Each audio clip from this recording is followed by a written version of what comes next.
What is going on, guys? Welcome to Gregos TV. In this video, I'm going to go through a bunch of tips and tricks for the OnePlus Open. So without further ado, let's jump into the video. Okay, so the first thing you're going to do is on your home screen, if you're press and hold, you get a menu at the bottom here. Now, you have the ability to change your wallpapers if you want. Come in here, there's live wallpapers. If you like one of these, all you got to do is hit apply.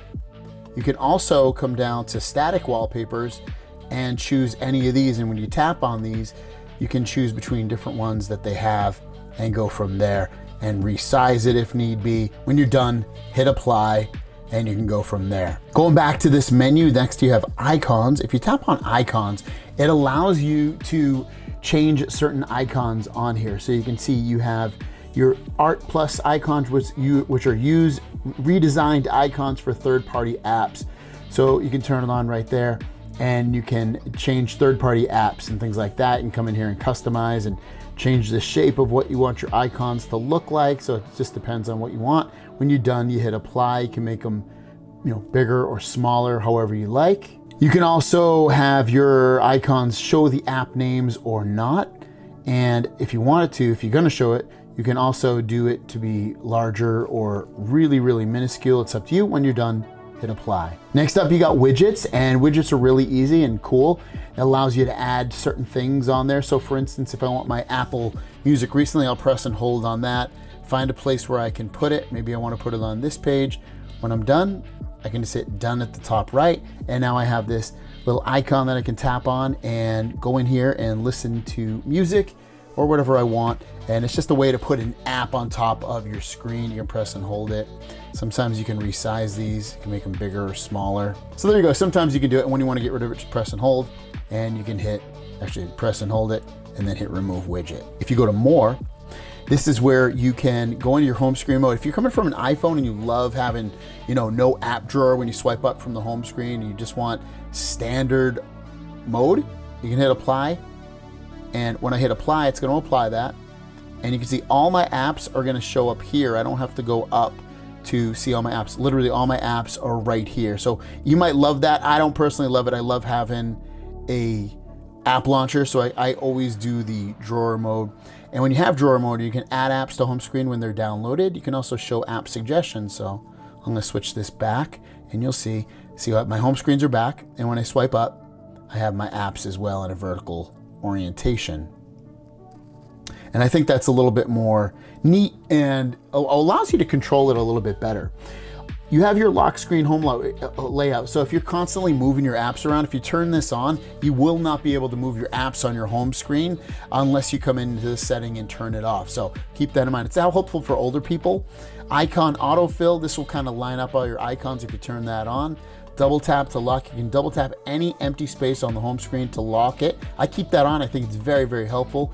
Swipe down on the home screen. You can either see the notification drawer or the shelf. I like seeing the notification drawer.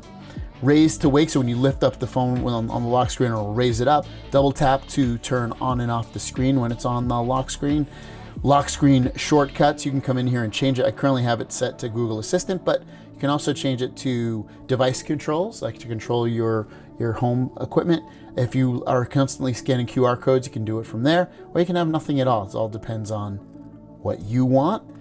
Recent Tasks Manager, this is where you can have apps locked into recent apps and kind of make sure that they're either always there or just always running. And you can turn them on and off just like that. It's very simple to do. Next up, let's swipe down from the top to see our quick toggles here. And if you want to, you have the ability to go into any of these really, really quickly just by pressing and holding it. You can see I went right into Wi-Fi, or if you want to go into Bluetooth, click that, you can go into Wi-Fi. You can see even more of Bluetooth. If you hit more, it'll bring you directly in there. Location, all that stuff. Sometimes it'll bring you right in, sometimes it'll bring you a little short menu to see. Now, if you want to, you also have the ability to rearrange these if you want. So the way you do that is you hit the three dots in the top right, and then you can do edit tiles. And if you want, you can hit the little minus to remove it or the plus sign to add it. And if there's any in here, let's just see, I'm gonna add this one.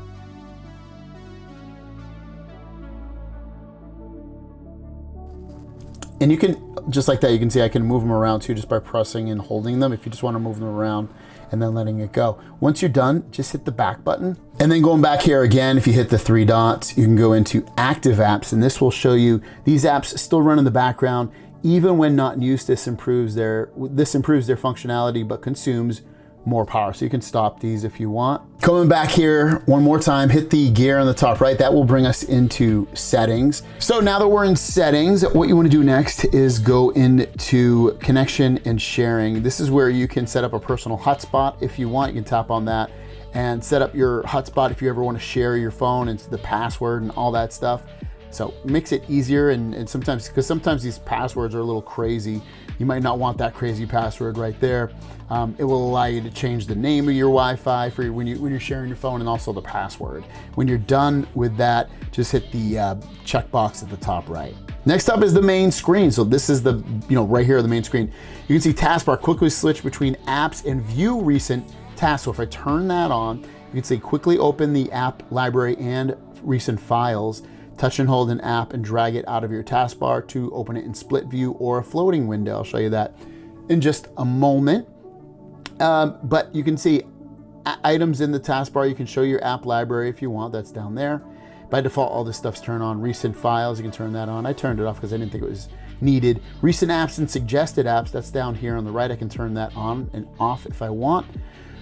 You can show taskbar at the bottom when in apps, so you can turn that on or off if you like it or not.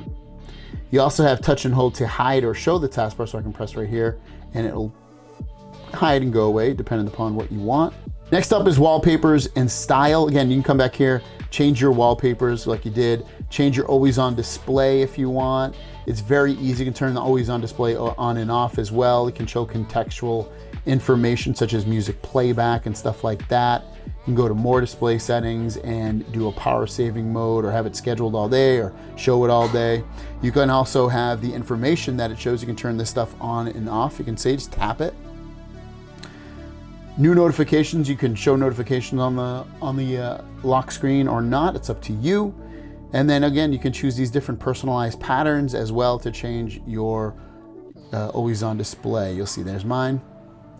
So you can turn that on or off or change it, whatever you want. Continuing on wallpapers and style, you also have your colors. So if you want to change the colors of basically what you see from here, that will allow you to do that. So I can change it. I can choose something elegant or fresh or bright, and it changes those colors that you previously saw. So it's up to you what you want. You also have featured colors. So if you want it to be a little bit more bright, like this trendy look, you can have that going on. You also have quick settings, and quick settings is where you can change the look of these quick toggles. You can see it changes as you click on it. And then you also have your edge lighting. So when you get notifications, I think sometimes you can have that completely turned off, or blue or red or yellow. Next up is home screen and lock screen, which we've kind of already gone through this, but this is just another way to get to it if you want to get there. Display and brightness, you can turn it on light mode and dark mode. I always rock dark mode lately, but I have it on light mode just for the video. But you can also schedule it. So if you wanted to schedule it, you can have it come on from dark mode, come on at sunset, and then go turn off on sunrise. So you can have that. It's pretty nice to not have to worry about it. Auto brightness, I usually have that on, but I just have it off for the video, but you can turn it on and off. It'll adjust the brightness of your screen as it sees different lightings. You have your screen color mode. I like doing vivid. I thought that was the best for me, but you can change it right here if you want. You can also control it even after the fact. So if you like your screen to be a little bit more warm, you have that ability, or if you like it to be more cool, or if you kind of want it somewhere in the middle, like the way default is set, then you have that option as well. So it comes in handy to be able to control your screen. I come from a Samsung screen. I like those screens. They're very vivid. So that's why I chose vivid on there. Then we also have your eye comfort and sleep. If you want to set up a bedtime mode, you can do that. Eye comfort shield, if you like that more yellowish look, you can do that and set a schedule for that if you want, if you use that yellowish type screen. And that is all nice. Then going back again here, you'll have your natural tone display, automatically adjust screen color temperature in response to the ambient lighting. So you can turn that on as well. If you need to change your font, you can come in here. There's 3 different fonts to choose from. You can change the size by adjusting that bar right there, hitting apply when you're done. Then you have your display size. So if you want your display to be really small, you can do that and you can see more on the display. But as you get older, you kind of want things a little bit bigger, and that's why I chose that one. The next one is the image sharpener. So if you want to enhance the clarity of low quality images and videos, battery usage will be increased. You can turn that on as well. Video color boost, you can turn that on or off. SDR to HDR technology widens the color gamut to superb visual experience. This will increase battery life. So all these nice built-in things that allow you to get better quality images, especially of lower quality stuff. If you don't like rotating your screen, you can turn that on or off right there. Auto screen off, I think 2 minutes is the perfect amount, so choose that. You then have your adaptive sleep. Adaptive sleep requires the camera permission for normal use or personal retention. Information will not be collected when you use this permission. Basically, I believe this is the one where it keeps the screen on so that your phone doesn't turn off. Screen refresh rate, I change it to high. It's on auto select by default, but I like doing it, make sure it's always at 120 Hertz. But you can turn it off if you want to go to standard or auto select and it'll automatically do for you. Next is sound and vibrations. This is where you can change certain things in here, such as do not disturb, which I currently have on. But then you can also come in here and turn off media sounds when you're in silent mode, because you do have this little switch here on the left here that allows you to control all that stuff. You can change your ringtones, your notification sounds, all that stuff if you need to. Change your ringtone itself. I chose, these are all your different ringtones that you can choose from. Same thing with your notification sounds. Come in here and choose a notification sound. We have the Dolby Atmos. I would make sure that is on. It probably is already, but just make sure that it's on. Spatial audio, also I keep that on as well so I can get it fixed, so I can get a bigger, wider amount of sound that is around me. Haptics and tones. All new haptics mimic the feel of real materials and natural interactions for true to life immersion experience. So you can turn system haptics on. I'm not a big fan of these, but if you wanted to, you can do all that and get your different sounds or turn them all and off. Turn the haptics, the vibrations off right there as well. So it just matters what you like. You got more, you can see volume button function. You can have it control the media volumes or the ringtones. If you're on a ringtone and the phone's ringing, obviously it'll control that, but otherwise it's gonna control the media at all times. I think it's smarter to do the media, which is music, videos, anything that's coming out of the speakers. Next up, notifications and status bar. Smart notification hiding. This is actually really interesting. So if you turn this on, this is gonna use your facial information, only showing notifications. So if you come in here and enable this, for instance, if it doesn't notice and it knows your face, it's actually not going to show notifications while someone else is holding your phone. It's really, really good privacy if you're worried about that, but you can turn that on and set that up there. More settings in your notifications. You can see you can display data, usage and notification drawer, allow notification snoozing, reduce notification feedback, bubble, turn them off, enhance notifications. And also notification history. If you click on this, this is gonna show you all the notifications you've received, as long as you had it on. So if you missed one, you can come in here and view your notifications. If you click on apps, this is where you can control your default apps. So if you want a different browser as your default app, come in here and choose it. Or you want a different digital assistant app, come in here and choose it. So there's some nice stuff in here to be able to change your default apps to. You also have app cloner, so create app clones and run them at the same time. So certain apps you can have multiple of them. So if you want like 2 Facebook apps because you have 2 Facebook accounts, you can do that. Same thing with Instagram, Messenger, Skype.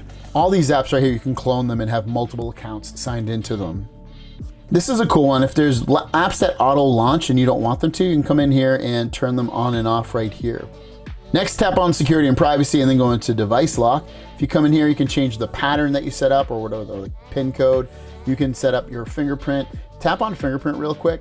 And as long as you have that on, you'll be able to, let me pull it over here and then pull it back.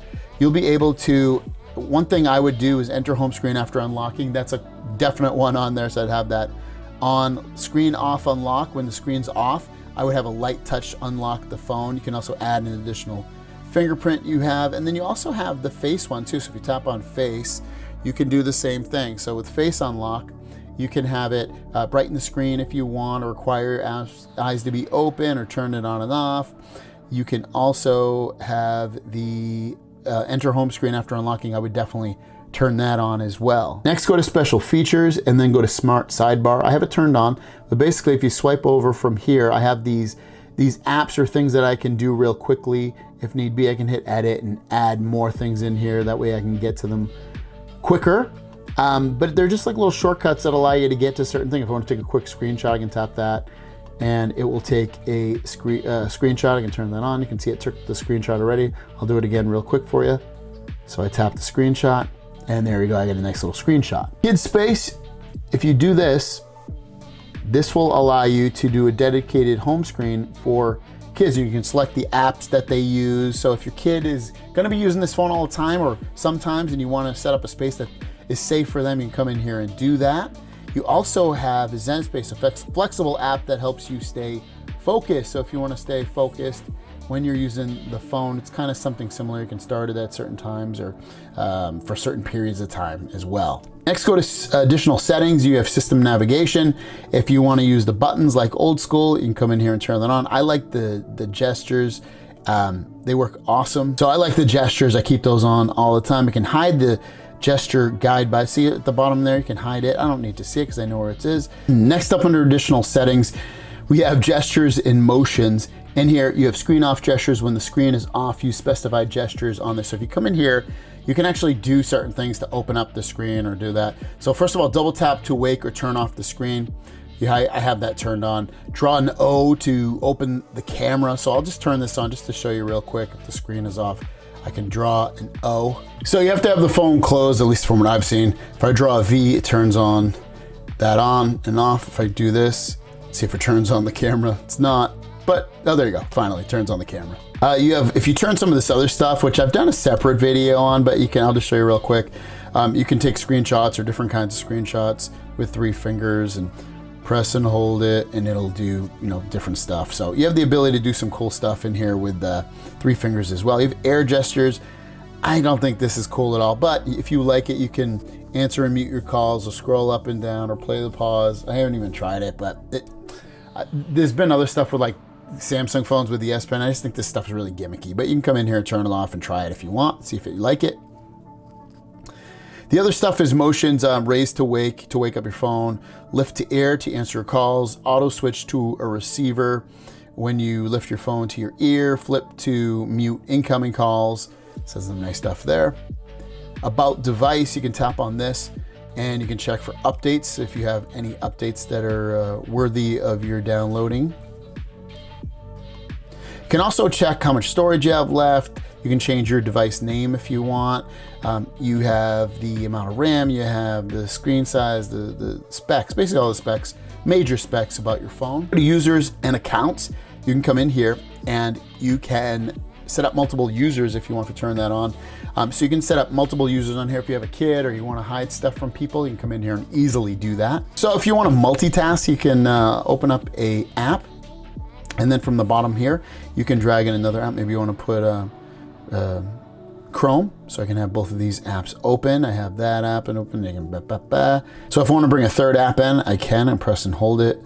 And I can do, I can replace it, or I can release to add a split screen view. So now I have 3 views of this and I can just drag down like that and you still use these.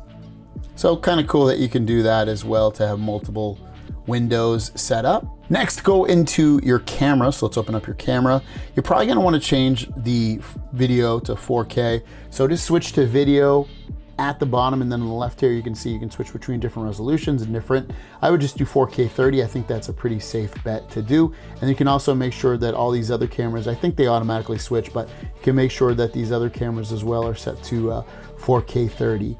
If you want to view your back screen and use it at the same time, you have buttons up here. So if I tap this, this is going to be dual preview. So both screens will be on, but you only control it from the front. But But if you want to control it from the back, you tap that. Actually, tap this is going to show you shots that you just took. So if you take a picture of this, it's going to show up here.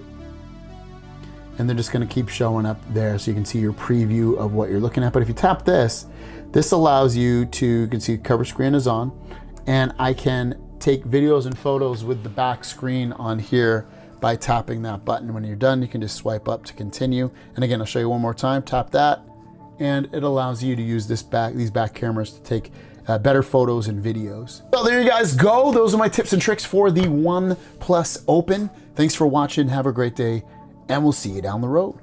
Peace.